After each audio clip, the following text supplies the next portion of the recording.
merci à nos intervenants.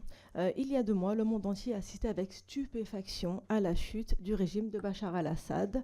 Ce dernier s'était ensuite réfugié chez son parrain russe.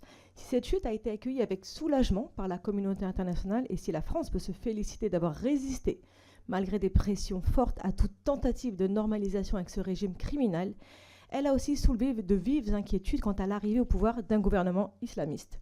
Ces craintes portent notamment sur les droits civils de la population, et nous l'avons largement abordé, et en particulier ceux des femmes et des chrétiens et des Kurdes. Nous devons néanmoins composer avec cette nouvelle réalité, un pays exsangue, morcelé, plongé dans un chaos institutionnel, une crise humanitaire profonde. La France joue et jouera un rôle clé pour accompagner sa reconstruction, en veillant à préserver sa société civile et à éviter toute nouvelle déstabilisation régionale. Je rappelle ainsi la visite de notre ministre, M. Barrot, à Damas en janvier, ainsi que l'appel du président de la République au président intérimaire de transition, en amont de la conférence internationale pour la Syrie qui se tiendra demain, le 13 février, à Paris. Merci beaucoup pour votre analyse sur la situation syrienne et le rôle de la France, le rôle qu'elle peut jouer. J'aimerais maintenant vous entendre sur les conséquences possibles de cette transition sur le Liban. On a entendu ces jours derniers des obus, donc des explosions à la frontière entre le Liban et la Syrie. Et voilà, ce Liban qui tente de reconstruire enfin son histoire. Et pour M. Nasser, que j'ai entendu avec beaucoup d'attention, je comprends que HTS ait appris des leçons du passé, mais, parce que oui, il y a un mais, il y a quelques jours à Alep, les ordres des avocats et des médecins ont été dissous. Or, ils comptaient auparavant 30 à 40% de chrétiens, et aujourd'hui, ils n'en comptent plus du tout. Il n'y a que des musulmans dans les nouvelles listes de l'ordre des médecins et l'ordre des avocats d'Alep. Donc, dans ce contexte, comment on peut concilier la réalité que vous affirmez avec celle soutenue par les chrétiens? Monsieur Nastre, s'il vous plaît. Donc merci pour toutes les remarques et toutes les questions. Juste quelques trucs. Personne n'a négocié déjà le sort de M. Ipar quand même, alors que je lui réponds. Même si...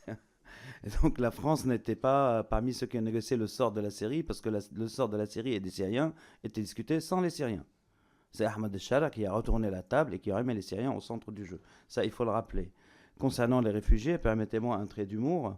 Quand le mur de Berlin est tombé, les Allemands n'ont pas fui vers l'Est. Ils ont fui vers l'Ouest. Quand Assad est tombé, les Syriens reviennent. C'était pas avant.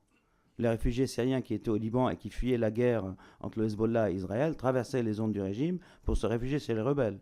Et ça, c'est un indicateur, je pense aussi. Concernant la démocratie, oui, évidemment, il faut voir quel système va être mis en place. Mais là aussi, on rentre dans les contradictions un peu des demandes, disons, des démocraties occidentales.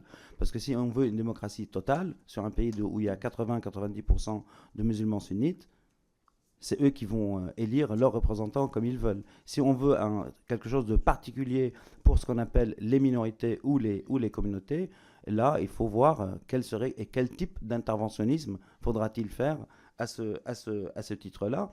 Pour les Kurdes sont une composante de la Syrie, mais les Kurdes aujourd'hui contrôlent une zone qui est à 80% arabe, donc les Kurdes des forces démocratiques syriennes, et leurs hommes sont à 80% arabes sunnites. Donc si les Américains décident de se retirer et d'arrêter la paix, la situation va être très grave, d'où l'intervention de la France à ce sujet particulier pour que HTS et les Kurdes négocient bien. Mazloum Abdi, le chef des forces démocratiques syriennes, a vu Ahmed El-Shara à Damas. Il négocie et ça avance petit à petit, sachant qu'une autonomie totale de cette zone priverait la Syrie de ses richesses, pétrole et agriculture, et ferait un précédent pour le reste du pays qui restera pour le coup morcelé. Pour le Liban, je répondais rapidement, effectivement il y a eu des combats à la frontière, c'est des combats entre des trafiquants qui prospèrent depuis plusieurs décennies dans cette zone-là, et l'armée syrienne. L'armée libanaise s'est déployée. Il y a un général libyen qui fait attaché avec l'état-major syrien, c'est un général chrétien, et l'issue de ce qui se passe à la frontière est gérée entre les deux. Après la chute du régime d'Assad, on ne connaît pas l'avenir, mais est une bouffée d'air pour le Liban, ça c'est sûr et certain.